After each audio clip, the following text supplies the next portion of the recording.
के कारण हम सब एक दूसरे से दूर हैं, फिर भी ये ऑनलाइन क्लास द्वारा हम एक दूसरे से जुड़ने की कोशिश कर रहे हैं। तो बच्चों, आज का विषय है बड़ा कौन। ये कक्षा 6 के लिए है। बड़ा कौन पाठ हजारी प्रसाद द्विवेदी ने लिखे हैं। वे आधुनिक युग के महान उपन्यासकार थे। बच्चों, सबसे पहले बड़ा किससे कहते हैं ये हमें जानना चाहिए। जो कठोर के साथ कठोरता से, बुराई को बुराई से, झूठ को झूठ से जीतते हैं उसे अच्छा नहीं कहते हैं।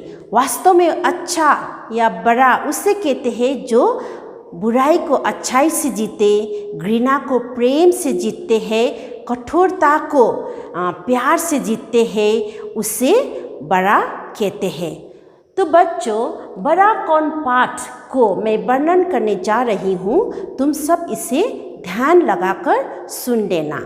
बहुत साल पहले काशी में एक राजा थे। उनके नाम थे, उनको काशी राज कहते थे। वे बहुत ही अच्छे स्वभाव के थे। वे अपने मंत्री को अपनी संतान की तरह मानते थे, अपने प्रजा को संतान की तरह मानते थे। सभी उनसे प्यार करते थे। वे भी बच्चों की तरह अपनी प्रजा को, मंत्री को बच्चों की तरह मानते थे। उनमें अच्छे अच्छे गुण थे, वे अच्छे स्वभाव के थे। फिर भी राजा ने अपने पास कौन सी बुरी आदत है या अवगुण है वो जानना चाहते थे। इसलिए उन्होंने अपने राज्य में सभी प्रजा को बुला लिए, सभी मंत्री को बुला लिए और एक एक करके उनकी अवगुण को बताने के लिए सभी को कहा, परंतु किसी ने भी उनकी दोष या अवगुण नहीं बता सके। सभी ने उनकी प्रशंसा की, तारीफ की।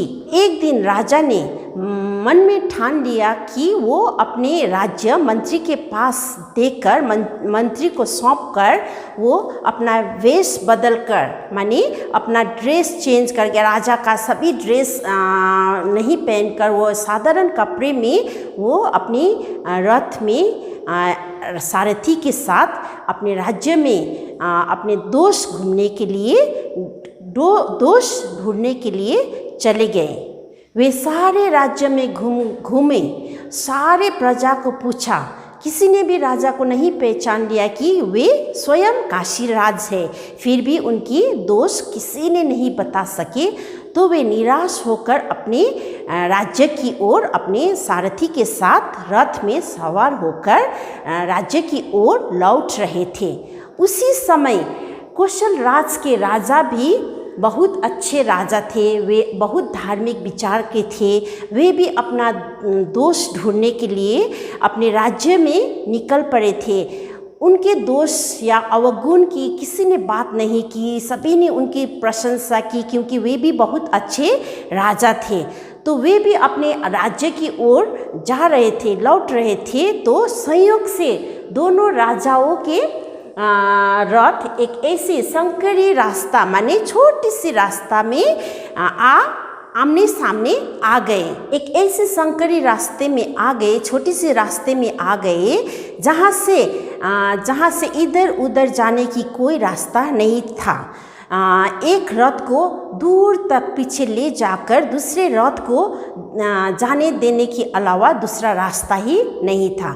दोनों रथों में राजा थे। एक में कौशल राज थे, दूसरे में काशी राज थे। तो दोनों रथ के सारथी अपना रथ पीछे ले जाना नहीं चाहता था। कौशल राज के सारथी ने काशी राज के सारथी को कहा कि जिस राजा के उम्र कम है उनका ही रथ पीछे ले जाया जाएगा। लेकिन देखा कि दोनों राजा का उम्र, धन, दौलत, वैभव सभी में दोनों राजा समान थे अथवा बराबर थे। इसलिए दोनों सारथी निश्चय नहीं कर सके कि किसका रथ पीछे ले जाए। दोनों सारथी ने निश्चय किया कि जिस राजा का स्वभाव अथवा चरित्र अच्छा है उन्हीं का रथ आगे जाएगा और जिसका अच्छा नहीं है वे उनका रथ पीछे ले जाकर राजा का अच्छा स्वभाव होने के राजा का रथ आगे ले जाने देंगे।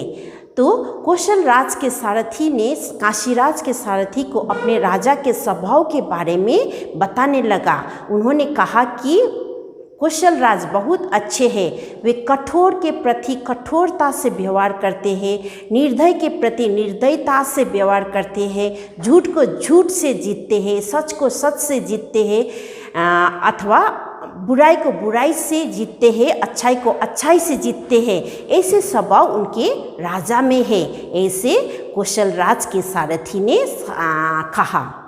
तभी काशीराज के सारथी ने कहा कि उनके राजा भी अच्छे स्वभाव के हैं, वे अच्छाई को अच्छाई से जीतते हैं, बुराई को भी अच्छाई से जीतते हैं, कठोरता को दया से जीतते हैं, झूठ को सच से जीतते हैं। इससे उनके स्वभाव है। ये बात सुनकर काशीराज की व्यवहार की, आचरण की, काशीराज के चरित्र के बारे में सुनकर कौशल राज भी हैरान रह गए। उन्होंने सोचा कि ठीक ही तो है, जो अच्छाई को अच्छाई से जीतते हैं वे ही बड़ा होता है। तो इसलिए वे अपने रथ से उतर गए और काशीराज को प्रणाम किया और उन्होंने कहा कि जो अच्छाई को अच्छाई से जीतते हैं वे ही बड़ा होता है। तो उन्होंने अपने सारथी को अपना रथ पीछे ले जाने के लिए कहा और काशीराज को रास्ता देने के लिए कहा।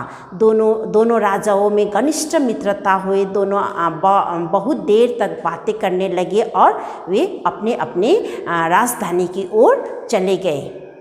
बच्चों, तो इस पाठ से यही शिक्षा मिलती है कि क्रोध को प्रेम से, बुराई को अच्छाई से जीतना ही सबसे बड़ा गुण कहता है। बच्चों, आशा करती हूँ आज के यह पाठ बड़ा कौन तुम सब समझ गए होंगे और इसको अच्छे से सुन लेना, पढ़ लेना, इस पाठ को 2 बार पढ़ लेना और मैं गृह कार्य भी दे रही हूँ।